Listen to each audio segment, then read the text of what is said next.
수고하셨습니다. 이제 여러분들 우리 덕정본당에 오랜만에 오셨다 했습니다. 이한택 주교님께서 우리 복음화 사도회 복음화 학교를 무척 사랑하십니다. 그래서 이 밤에 여러분들을 위해서 이렇게 오셨습니다. 이 주교님 아주 큰 박수로 뜨겁게 맞이하시면 좋겠습니다.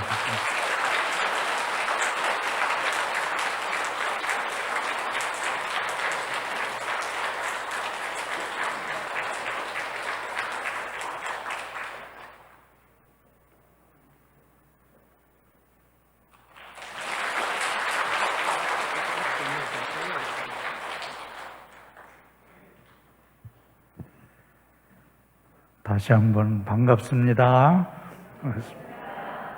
그리고 또 이제 우리 덕정본당에서 이런 기회를 이렇게 너그럽게 또 이렇게 마련해 주신 우리 주임 신부님께도 감사의 박수 한번 보내드렸으면 좋겠습니다.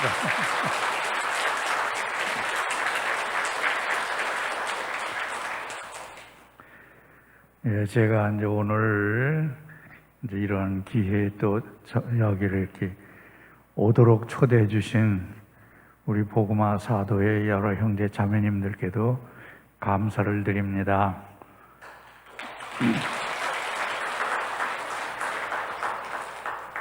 특별히 제가 오늘 이렇게 이제 감사를 드리는 것은 제가 이렇게 이제 살다 보니까 이러한 기회도 많을 것 같지가 않아요, 솔직히. 그래서 이제 제가 복음화 사도 형제 자매님들 앞에 설 수 있는 것이 앞으로 과연 몇 번이나 있을까 생각을 하면서 오늘 이 자리에 왔습니다. 그러니까 이제 사람이 이렇게 이제 살다 보면은 이제 기계도 오래 쓰면은 내지가 헐렁헐렁해지고 부품을 갈아 끼우기도 하고 이제 이러는 그 경우가 있는 것처럼 우리 인간에게도 이런 사이클이 있는 거라는 걸 갖다가 제가 이제 다른 누구보다도 실감을 하고 있는 중이에요. 이제 그런 의미에서 제가 이제 이렇게 말씀드리는 거고, 이럼에도 불구하고 조금 전에 이제 우리 교장님께서 소개하신 바와 같이 제가 개인적으로 복음화 사도직에 대한 각별한 관심이 있고 애정이 있는 것만은 사실입니다. 우리 의정부교구가 시작될 때서부터 제가 각별하게 이 복음화 사도직이 잘 활성화되도록 바란 것만은 사실이에요. 그리고 여러 형제 자매님들이 잘 아시는 바와 같이 이 복음화 사도직은 우리 대한민국에서 지금 현재로서는 두 교구에밖에 없습니다. 서울대교구하고 우리 의정부교구예요. 특별히 이제 우리 의정부교구가 이 사도직을 시작하게 된 것은 우리가 서울대교구에서 살림을 낳기 때문에 모든 사도직도 서울대교구에서 분가돼 나왔어요. 그러니까 이제 쿠르실리오라든가 에미라든가 모든 신심단체도 다 뿌리는 서울에다 두고 이렇게 분가돼서 나온 거거든요. 이제 그러니까 복음화 사도직도 의정부교구가 생기기 전에는 전국에서 서울대교구밖에 없었어요. 이제 이래서 이제 우리가 자연스럽게 의정부교구가 생기면서도 우리 복음화 사도직도 여기 이제 생기게 된 건데, 우리 교구가 이렇게 시작하면서 여러 단체가 이렇게 시작을 했고 이러는 가운데서 특별히 제가 이 복음화 사도직에 대해서 관심을 깊게 갖게 되는 것은 두 가지 이유 때문에 그래요. 이것은 제가 이 자리에서만이 아니라 이미 여러 형제 자매님들이 여기저기에서 저를 만나고 제 이 얘기를 갖다가 종종 들으신 분들에게는 결코 새로운 것이 아니지만 아주 중요한 거기 때문에 저는 오늘 여기서도 반복을 하려고 그래요. 첫째가 뭐냐면 제2차 바티칸 공의회 때문에 그래요. 복음화 사도회는 특별히 제2차 바티칸 공의회의 영향을 직접적으로 받은 단체라고 저는 이렇게 자신 있게 말씀을 드려요. 이게 서울대교구에서 이 복음화 사도회가 이렇게 시작된 것도 공의의 정신을 갖다가 바탕으로 해서 평신도가 시작을 갖다 하신 거예요. 주교님이 시작하신 것도 아니고 어느 특정한 신부님 한 분이서 시작하신 것도 아니고 평신도가 시작한 거예요.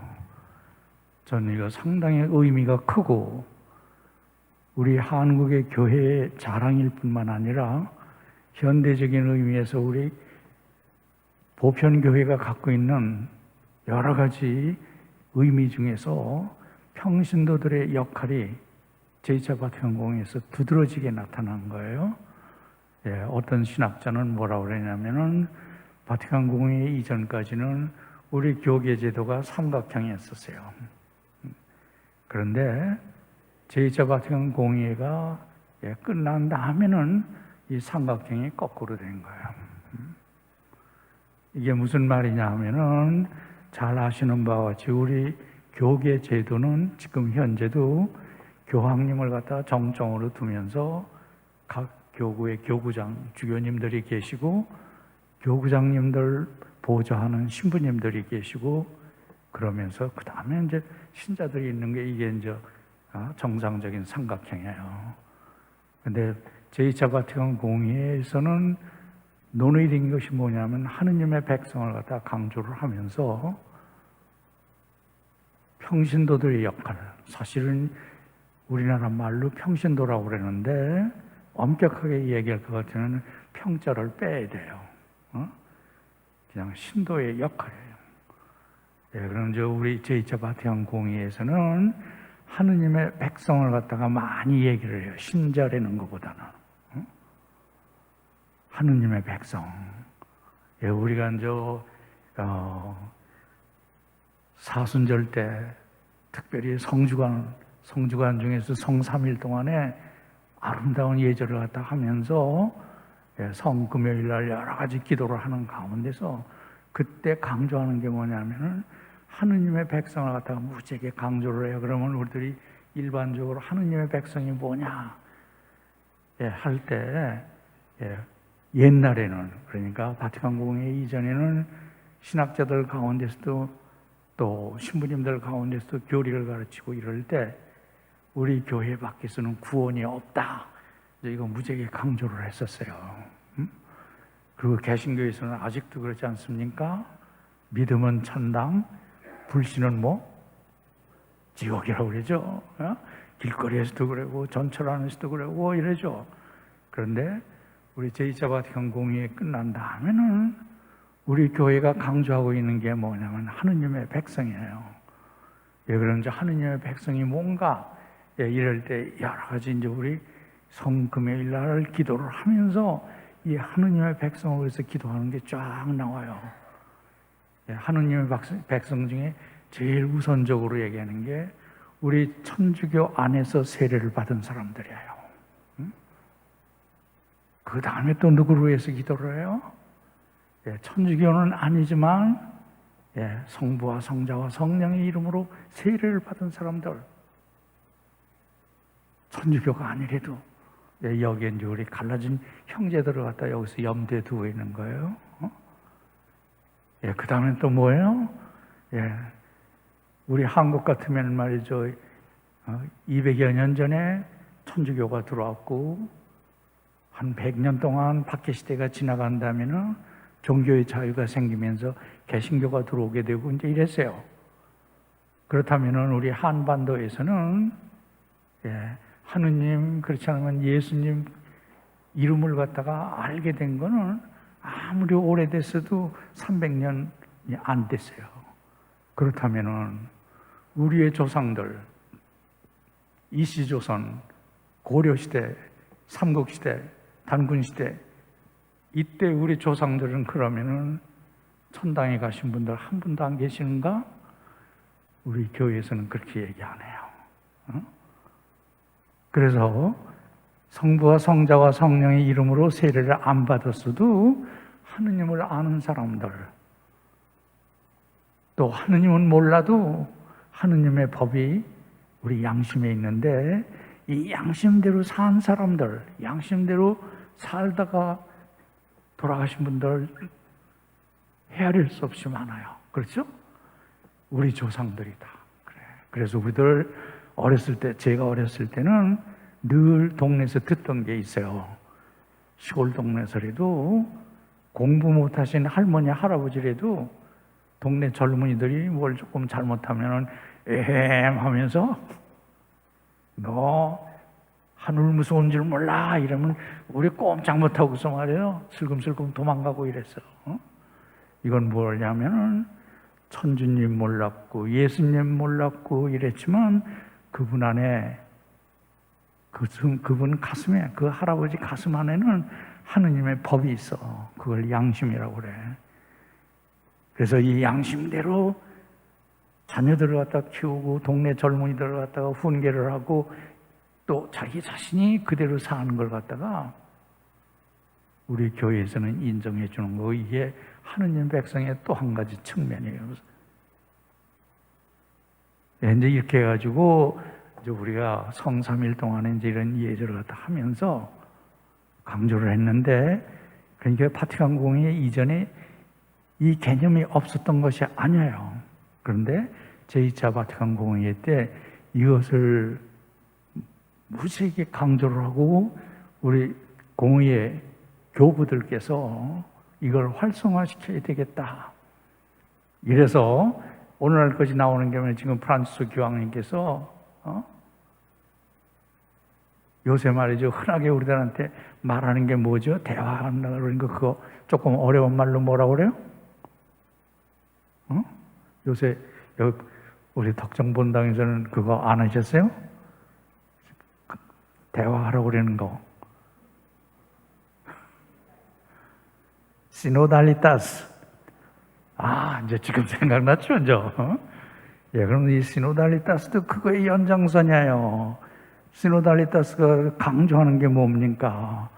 얼마 전까지는 신부님들이 지시하는 거, 수녀님들이 지시하는 거, 또 신부님들은 주교님들이 지시하는 거 따르는 거, 이것이 상당히 중요했었어. 적어도 우리 천주교 안에서는. 근데 지금 프란시스코 교황님 강조하시는 게 뭐예요? 들으라고 그래, 들으라고 그래요. 누가 누구를 듣는 거예요? 신부님들한테 자꾸 들으라고 그래. 누구만 얘기 듣는 거야? 대답 좀 하세요. 그렇지, 여기 신부님이 들으시는 거야, 이게 지금. 예, 이거 강조하시는 거예요. 그런데 이게 성당 안에서만 문제가 아니라 우리 가정으로 돌아가 봐요.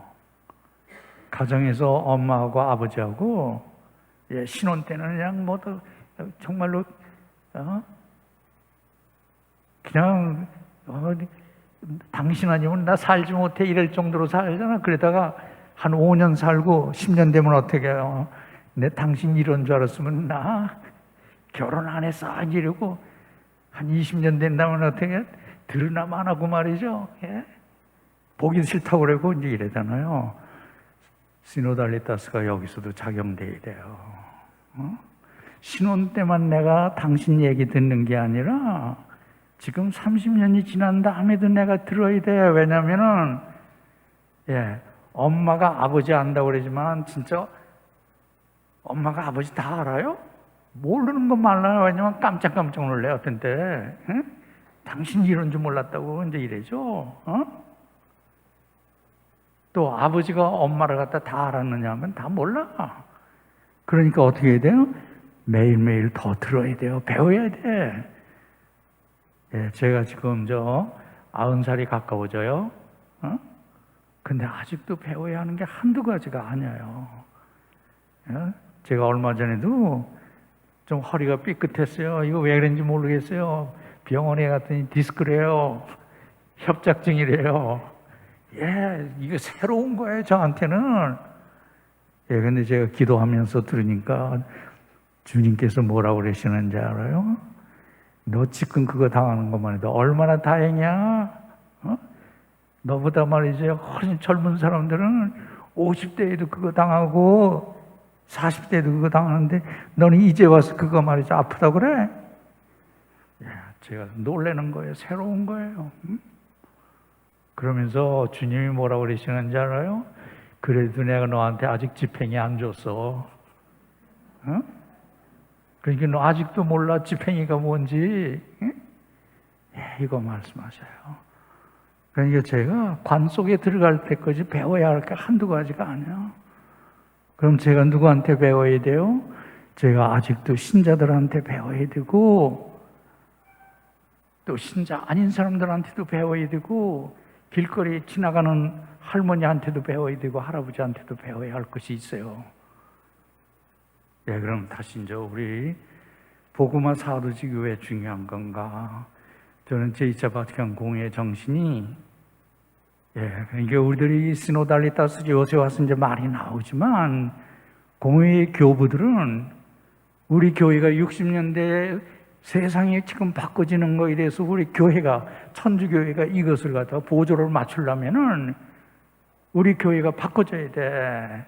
바꿔져야 하는 것 중에 중요한 것이 뭐냐면은 이 삼각형대로가 그대로 돼서는 세상을 갖다가 제대로 파악하지 못한다는 거, 이거 교회가 말이죠 깨닫기 시작한 거예요.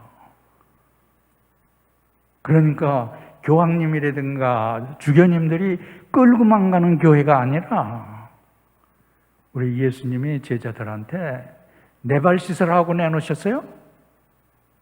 대답하세요. 그 대신에 어떻게 했어요? 예수님이 누구 발 씻으셨죠? 제자들 꼬랑내나는 제자들 발을 씻겨주셨어요. 이때 베드로 사도가 뭐라고 그랬어요? 안 됩니다 말이죠. 절대로 안 됩니다. 그러니까 예수님 뭐라고 대답하셨어요?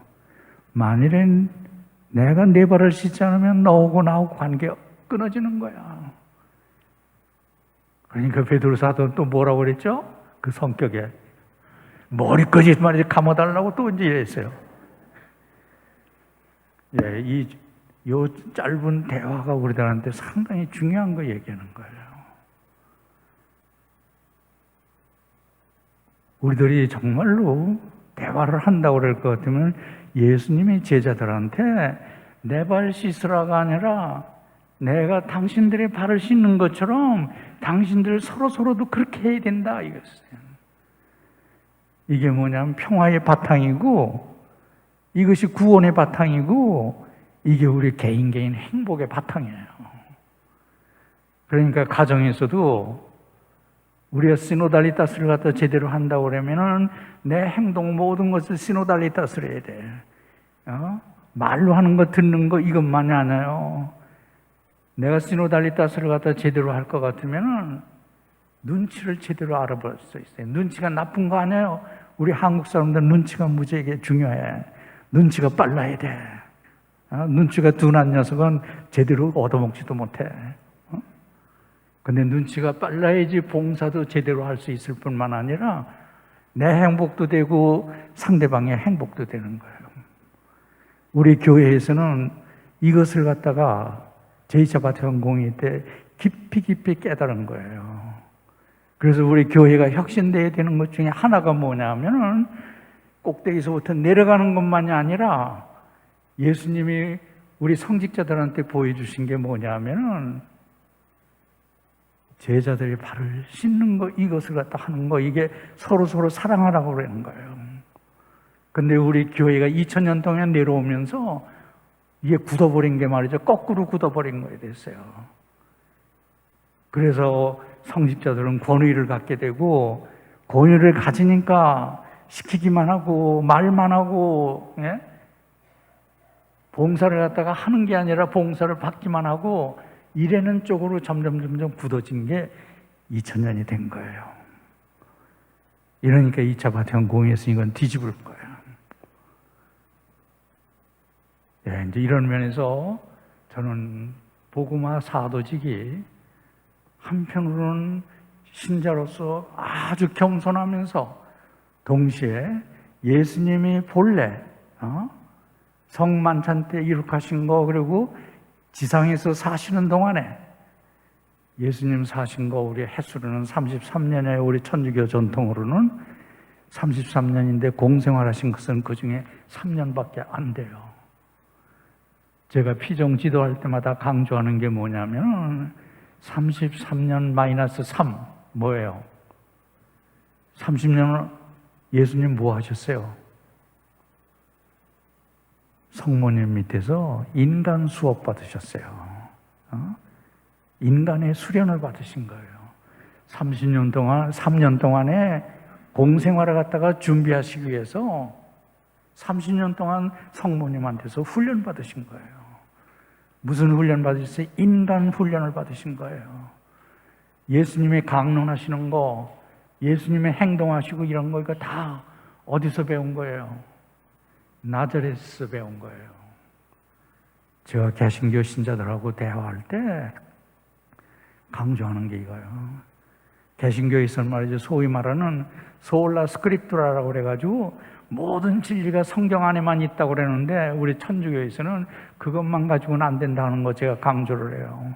이러기 때문에 우리 천주교에서는 성전도 있어야 된다고 그러는 걸 말하면서 제가 강조하는 게 나자렛 생활이에요. 복음에서 나자렛 생활을 갖다가 묘사한 거는 몇 줄 안 돼요. 누가복음 2장에서 몇 줄 나오고 1장에서 몇 줄 나오고 마태복음에서 말이죠, 에집트 피난 갔다 오시는 것까지예요. 그러고서 아무것도 없어요. 그러니까 성모님의 역할도 의미가 없고 예수님 어린 시절이 아무 의미가 없는 거예요, 개신교에서는.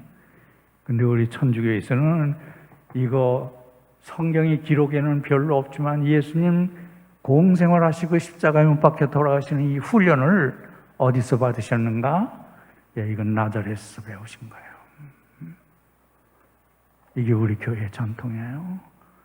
예, 그러면은 다시 여러 형제 자매님들이 복음화 사도로서 명심해야 될 것 중에 하나가 뭐냐면은 제2차 바티칸 공의회 정신인데, 바티칸 공의회 정신이 우리 교회를 갖다가 혁신하면서 시노달리타스를 갖다가 이제 강조하셨다고 그러는 거, 이거는 교회 생활에 있어서 신자들의 역할이 더 적극적이고 더 능동적이고 더 활발해야 된다는 거, 이걸 강조하는 거예요.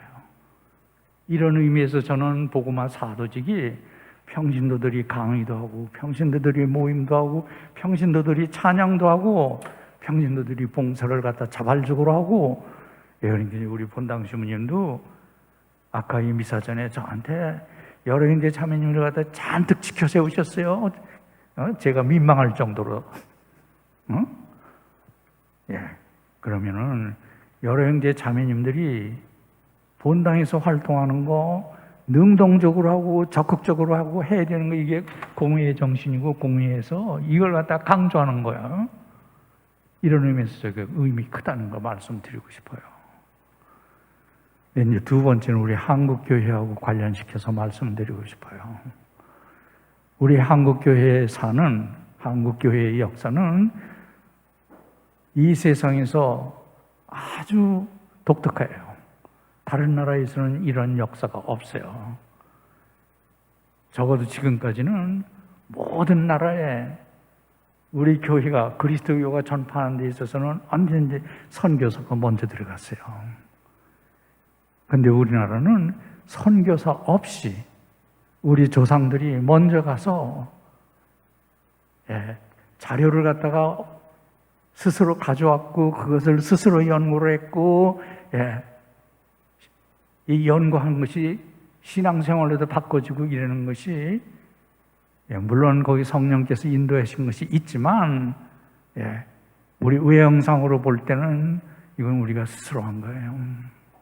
이런 의미에서 이거는 우리 교회의 역사상에 아주 유일무이한 이러한 현실이에요.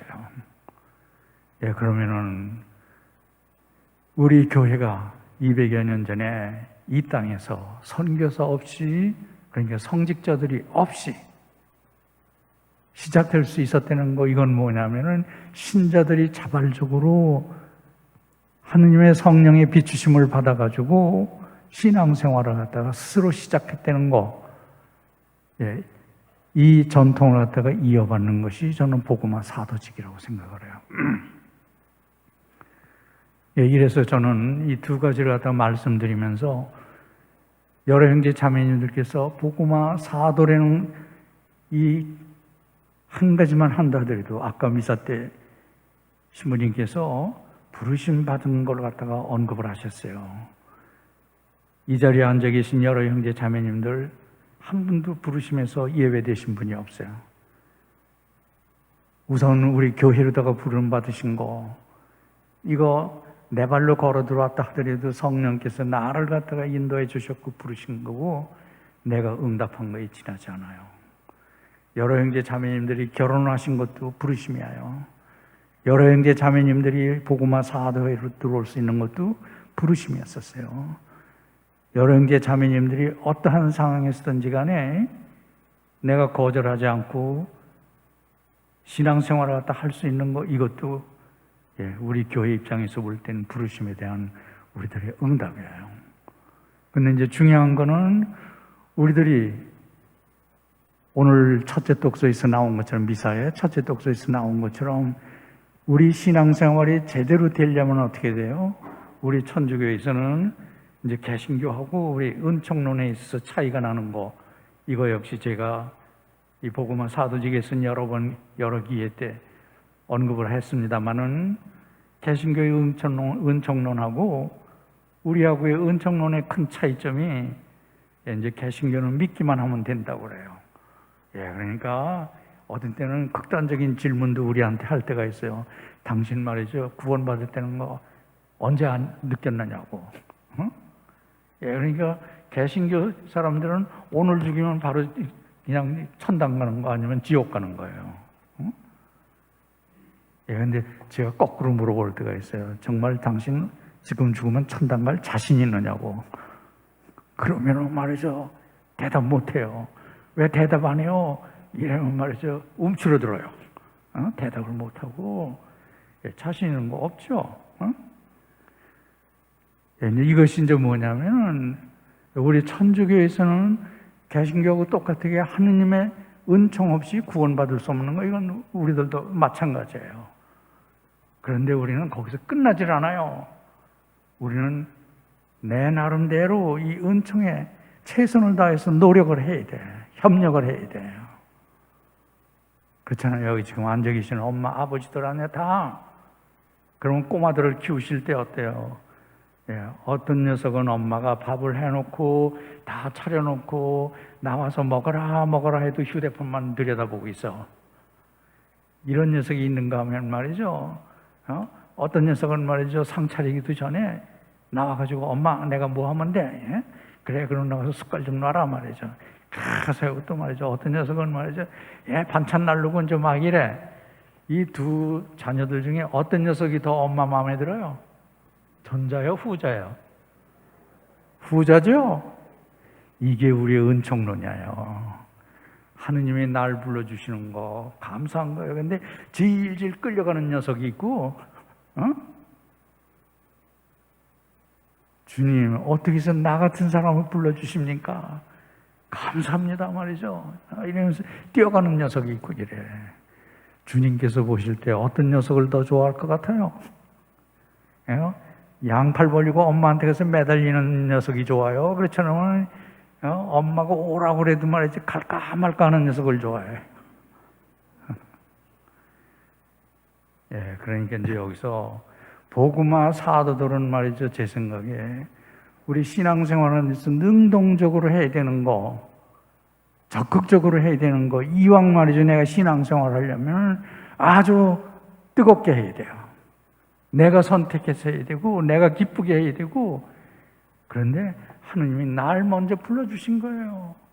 그럼 나도 이제 양팔 버리고 뛰어가야 돼. 이것이 저는 제가 볼 때 우리나라의 교회사를 보면서 제가 정말로 겸손하다고 그러면은 최소한도 우리 초대교회의 우리 선열들만큼 내가 적극적으로 살아야 된다는 거.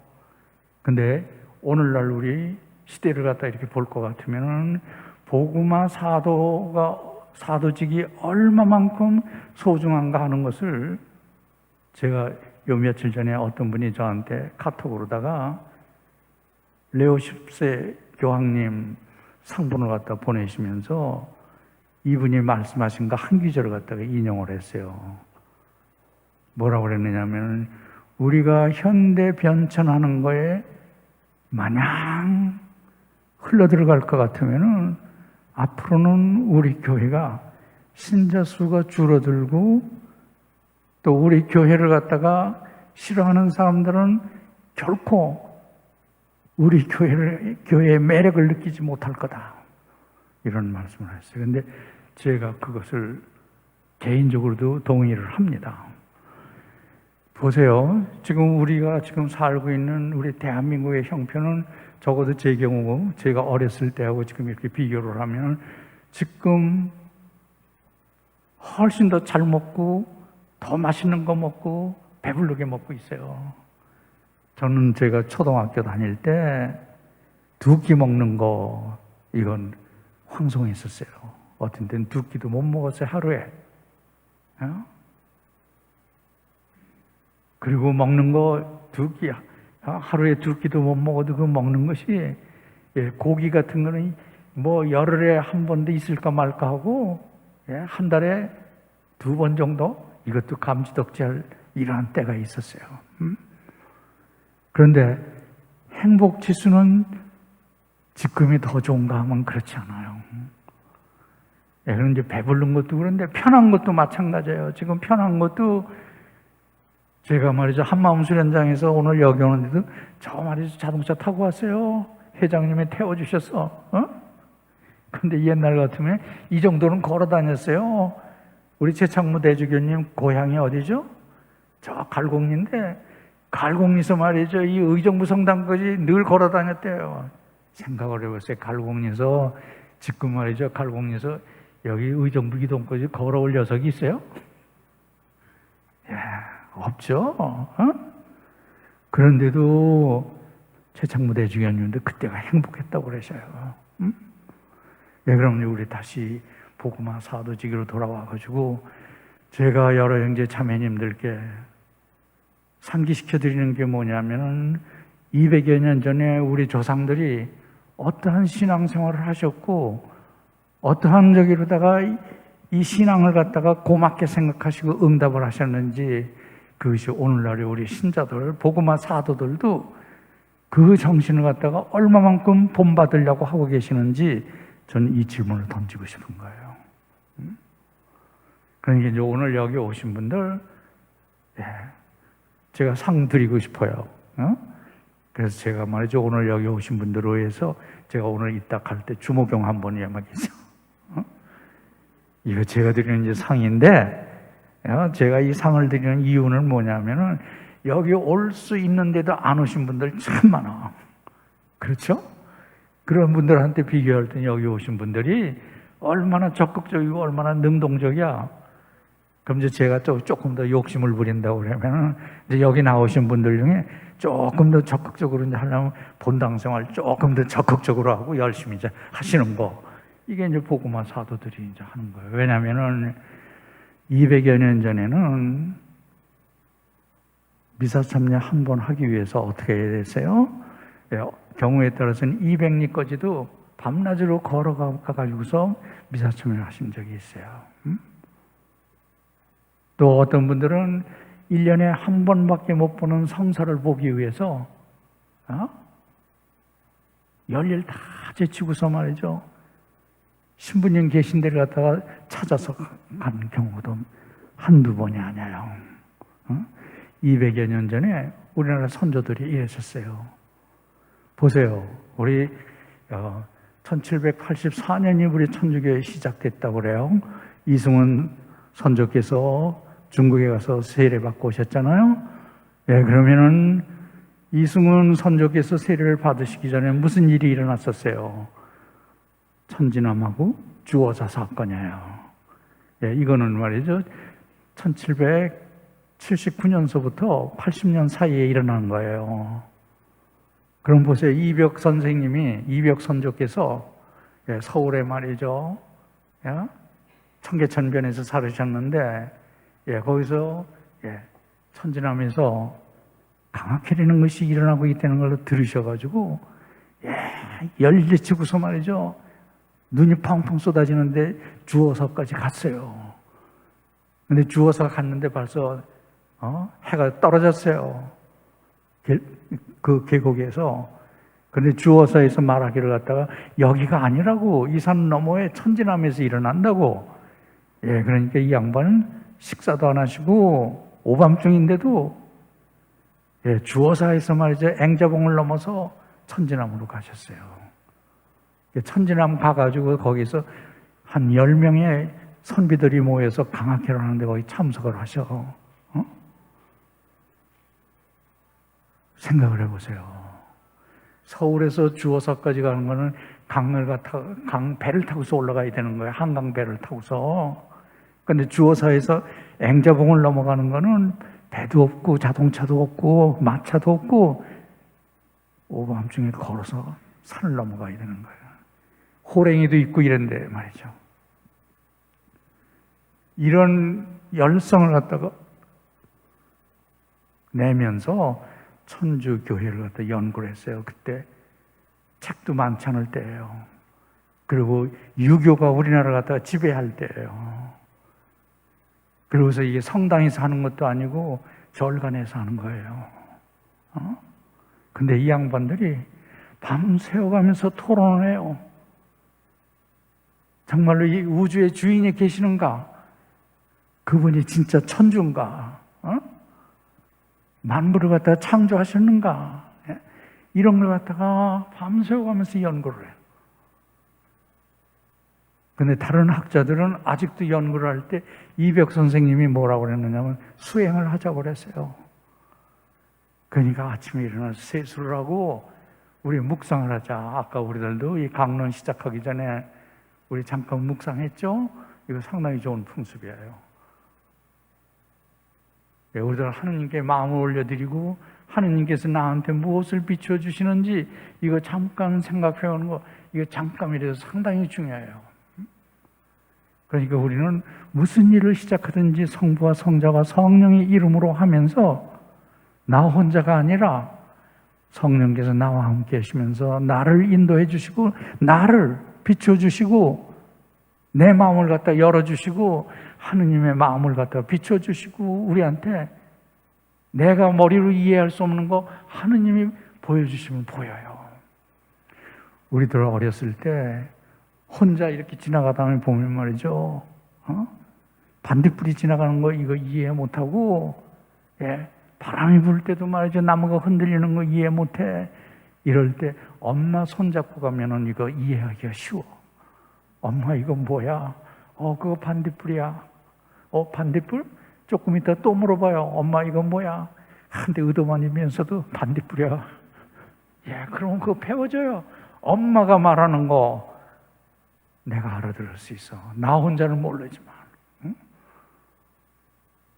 우리 하느님 앞에서 무엇을 하든지 간에 우리가 성어를 그으면서 시작을 하는 거, 이게 아무리 짧아도 내가 혼자가 아니라 하느님이 나 도와주시는 거, 이거 도와주는 거예요. 이벽 선생님은 그 학자들 앞에서 그거를 갖다 강요를 했어요.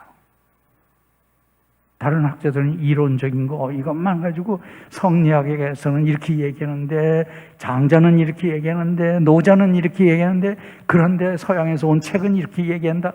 여기에 바쁜데 이벽 선생은 우리들 말이죠, 아침에 밥 먹기 전에 우리 각자가 좀 생각을 한 다음에 밥을 먹고 또 토의를 시작하자, 이제 이런 식으로 이제. 이게 우리 초대교회예요. 우리 선조들께서 얼마만큼 능동적이고 적극적으로 우리의 신앙생활을 갖다 살펴보면서 살찌워가고 풍요롭게 키워갔는지 하는 이 모습을 보여줘요.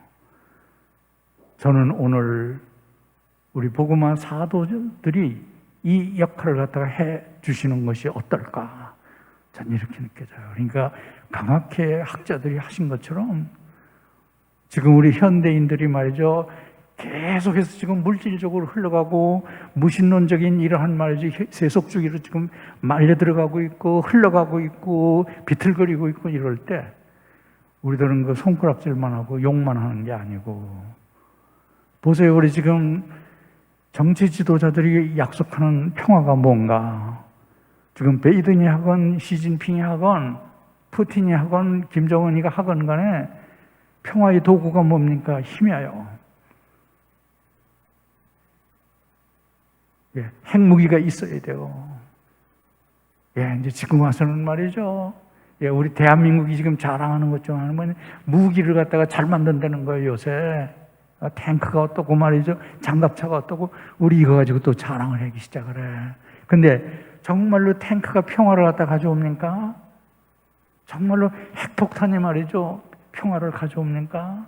시진핑이 우리한테 지금 위협하는 게 뭐예요? 미사일이에요. 총이에요. 대포예요. 세상 지도자들은 우리한테 평화를 가져오는 게 다 이런 것들이에요.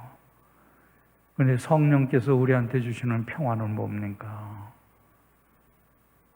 무기가 필요 없어요. 아까 말씀드린 것처럼 네 발을 내놔라. 내가 씻어줄게. 서로 사랑하라. 예, 이것이 예수님의 무기고, 그리고 이 무기는 역사를 통해 가지고 한 번도 실패한 적이 없어요.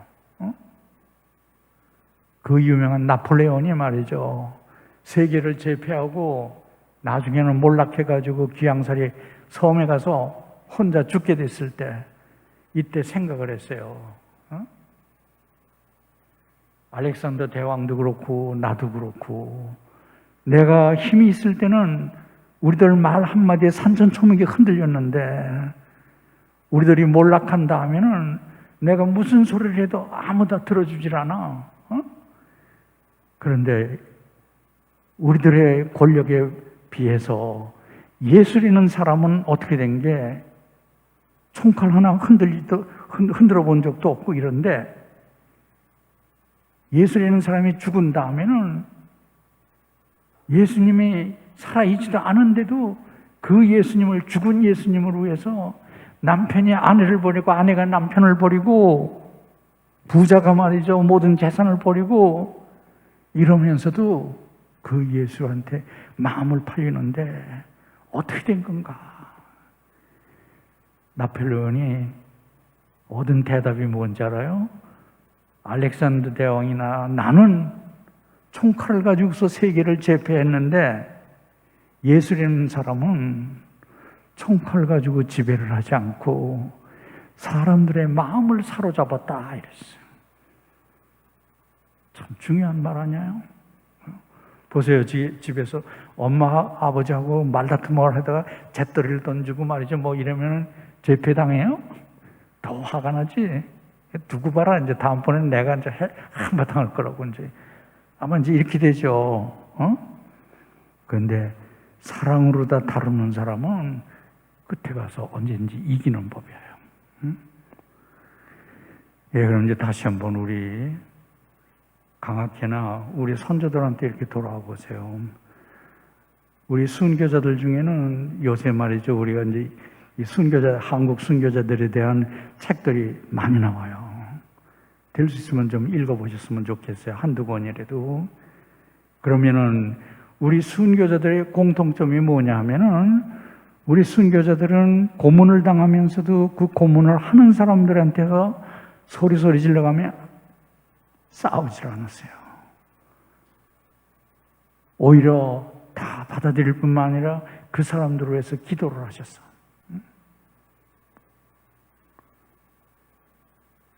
우리 초대교회의 지도자들이 한결같이 그러셨어요. 예, 그럼 저는 우리 복음화 사도 여러 형제 자매님들께서도 오늘날 우리들이 할 수 있는 것이 무엇인지를 갖다가 이렇게 생각을 하시면서 우리 순교자들을 갖다가 늘 염두에 두셨으면 좋겠어요. 그리고 제가 이제 셋째 번으로 말씀드리고 싶은 거는 우리 시대에 그래도 지금 100년은 조금 넘었지만 1917년 그러니까 지금 100년 조금 넘었죠. 포르투갈의 파티마의 성모님께서 나타나셔가지고 세계 평화를 위해서 새 어린이들한테 말씀하신 것이 있어요. 이건 전 우리나라에도 지금 해당되고 우리가 살고 있는 이 세계에 지금까지도 이거 해당된다고 저는 생각을 합니다. 파티마의 성모님께서 세 어린이들한테 세계 평화에 대해서 말씀을 하실 때 아주 구체적으로 중요한 거 말씀하신 거 하나가 뭐냐면은 러시아를 위해서 기도하라고 그러신 거예요. 근데 이 러시아를 위해서 기도하라고 그러신 거 1917년이 어떠한 때인지 아시죠? 1917년이 러시아에서는 계속해서 카오스 상태였었어요. 우리가 서양사에서 배우는 2월 혁명이 일어났고 2월 혁명 때 짜르가 뭐예요? 황제죠. 예, 황제가 망해버려요. 예, 그때까지는 러시아가 제국이었었는데 2월 혁명 때 농민들하고 노동자들 때문에 예, 이제 황제 집안이 다 이제 몰락해버리죠. 그리고서 이제 정치적으로 카오스 상태예요. 무정부 상태가 돼버려요. 노동자들이나 농민들이 난리가 나 매일매일 데모를 하고 이제 막 이럴 때고 세계적으로 유럽에서는 1차 대전이 막 진행되고 있는 때였었어요. 근데 성모님께서 발현하기 시작한 게 5월 달서부터 10월 달까지예요. 그런데 이제 러시아에서 두 번째 혁명이 일어나는 게 10월 혁명이에요. 10월 혁명이 이제 다른 말로 서양사에서 뭐라고 그래요? 볼셰비키 혁명이라고 그래요. 이 볼셰비키가 뭐냐면 당 이름이에요. 맨셰비키가 있고 볼셰비키가 있었어요. 둘이 다 공산당인데 맨셰비키는 모든 걸 갖다가 합법적으로 논리적으로 하자고 그러는 거예요. 예, 그러니까 이제 국회 통과시키자, 법을 만들자, 그리고 이치에 맞게 하자. 예, 이게 이제 맨셰비키예요. 근데 볼셰비키는 그런 거 따지면 생전과도 오지 않는다. 그러니까 때려 부셔야 된다. 그러니까 폭력도 쓰고 쏘는 거 방법을 가리지 않고 우리가 뺏어야 된다. 이렇게 되는 거예요. 근데 10월 혁명에서는 볼셰비키가 이겼어요.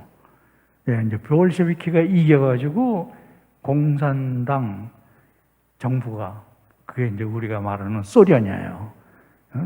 소비에트 유니언이 이제 지구상에 처음으로 나타난 거예요. 공산주의 국가가. 성모님이 그 사이에 나타나신 거예요. 제국이 무너지고 공산주의 국가가 세워지려고 하는 그 사이에 나타나셔가지고 러시아로 해서 기도 열심히 해야지 않으면 평화가 오지 않는다 이 말씀하셨어요. 그래서 만일에 교회가 세상이 내 말을 듣고 기도를 할 것 같으면은 러시아로 해서 기도를 할 것 같으면은 평화가 올 거고 만일에 내 말을 갖다가 무시할 것 같으면은 러시아는 더 무서운 일을 갖다가 세상에 퍼뜨릴 거다 이러셨어요. 그런데 보세요. 새 어린이들의 이 메시지를 우리 주교님들까지도 무시했어요. 그러니까 파티마 성모님 말씀하신 거 한 귀로 듣고 한 귀로 흘려버리고 별 반응이 없었어요. 그러니까 어떻게 됐어요?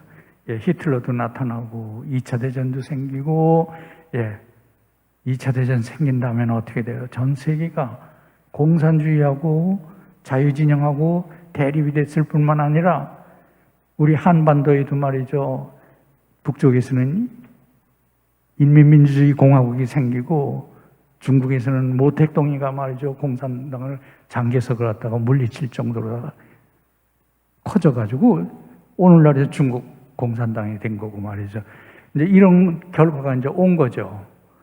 예, 그러면 제가 이걸 말씀드리는 이유는 뭐냐면 제가 이제 이것도 비공식 석상에서는 우리 형제 자매님들한테 비교적 자주 이렇게 언급을 합니다만은 우리 지금 현재 대한민국에서도 공산주의라는 이 단어는 쓰지 않지만 실제로 법적으로 일어나는 거 여러 가지 변화되는 것 중에는 무신론적인 거, 공산주의적인 것이 참 많아요.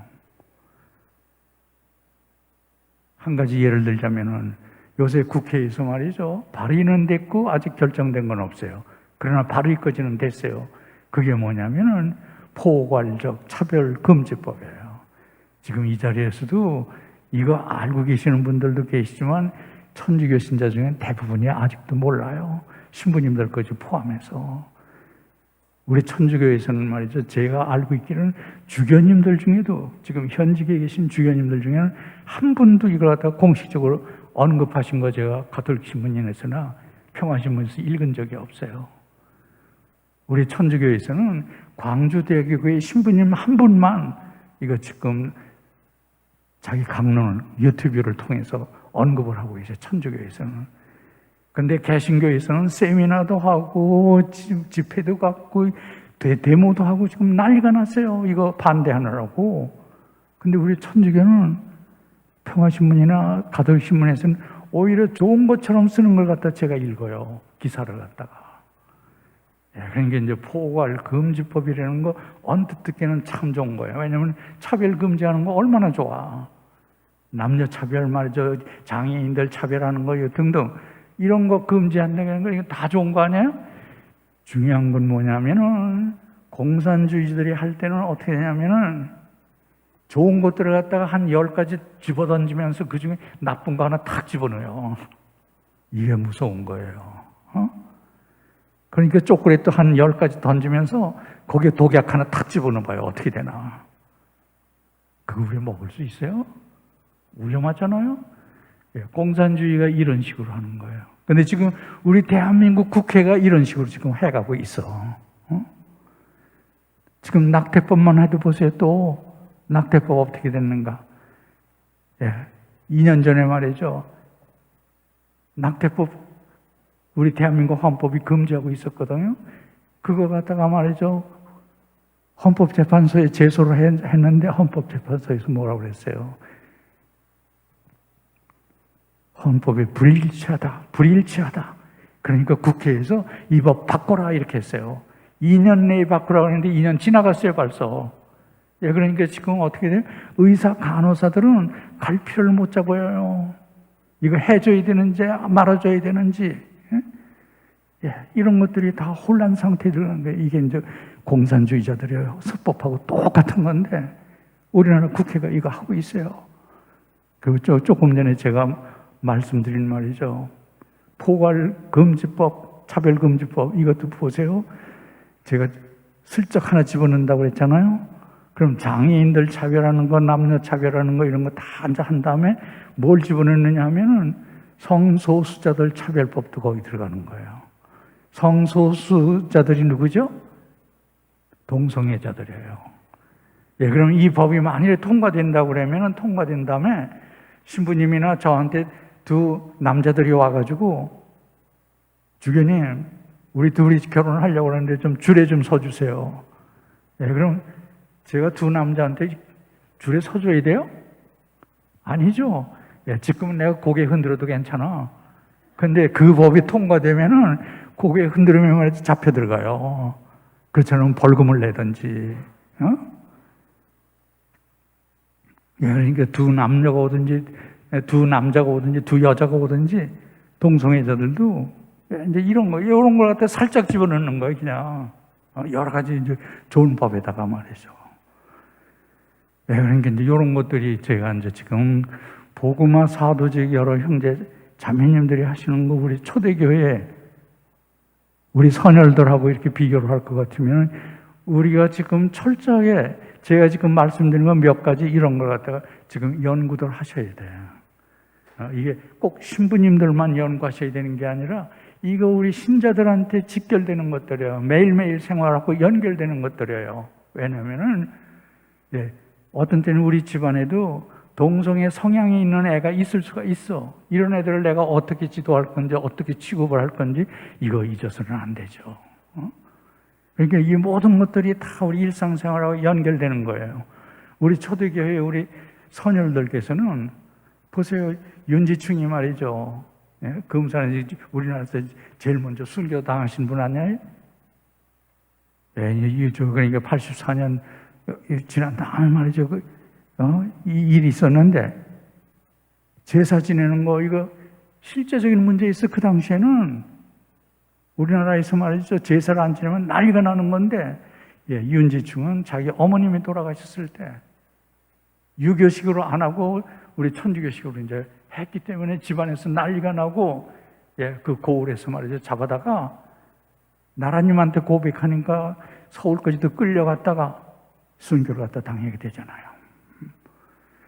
네, 그러면 우리 복음화 사도 여러 형제 자매님들은 연구하시는 거라든가 기도하는 거 이거 매사가 한편으로는 복음하고 연결되지만 또 다른 한편으로는 내 매일 생활하고 연결이 되는 거예요.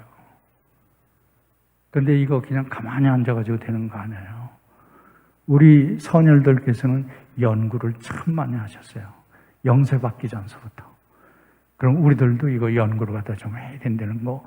이래서 이것도 제가 기회가 있을 때마다 어떤 데는 제가 책 선물도 드렸죠. 예?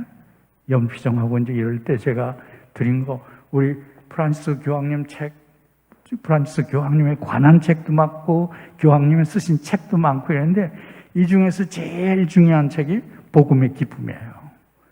이 복음의 기쁨은 저는 복음화 사도직에서는 복음화 학교에서도 이제 강의를 하시겠지만 개인적으로도 이거는 계속해서 손에 잡고 연구를 갖다 하셔야 된다고 생각을 해요. 그리고 난 우리 복음화 사도들은 교리 공부도 철저하게 하셔야 된다고 생각을 해요. 제가 이 복음화 사도직을 갖다 좋아하는 이유 중에 하나가 뭐냐면은 복음화 사도직은 다른 신심단체하고 차별되는 게 뭐냐면은 복음화 사도직은 기본적인 교리를 갖다 깔고 있어요. 그러니까 복음화 학교만 5단계 다녀도 우리한테 필요한 교리를 갖다가 다 배울 뿐만 아니라 훈련까지도 거기서 해주기 때문에 옛날에 바티칸 공회 이전의 교리까지도 포함해서 다 배울 수가 있어.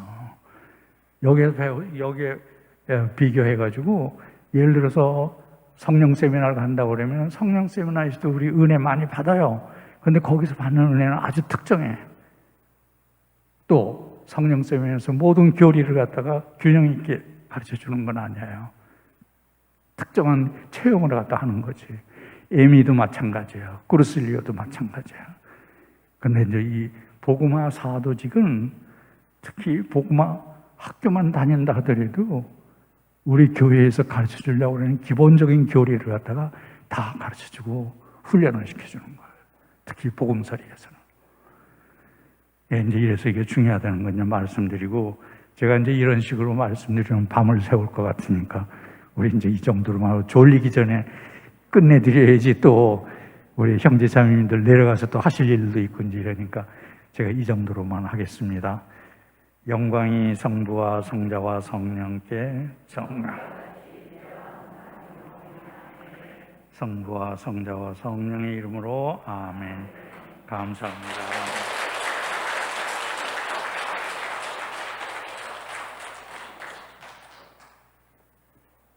감사합니다, 주교님.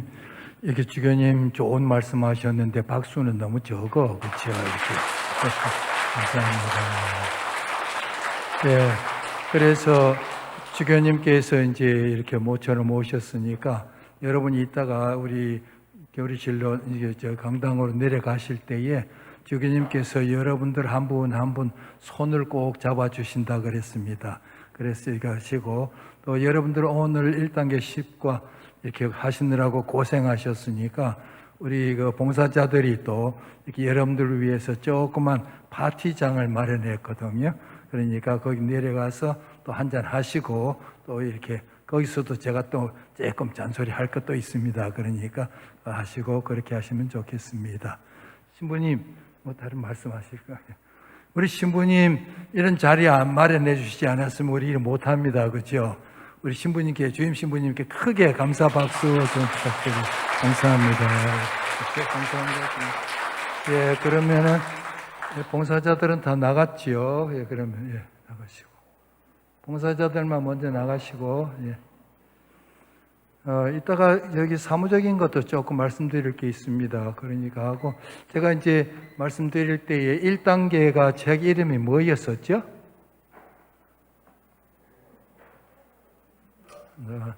나 이따 주교님한테 읽을 거야 이제. 1단계 책 이름이 복음화로 초대 그랬지 않습니까? 그래서 우리 여러분들 복음화 되셨죠? 복음화 되셨죠?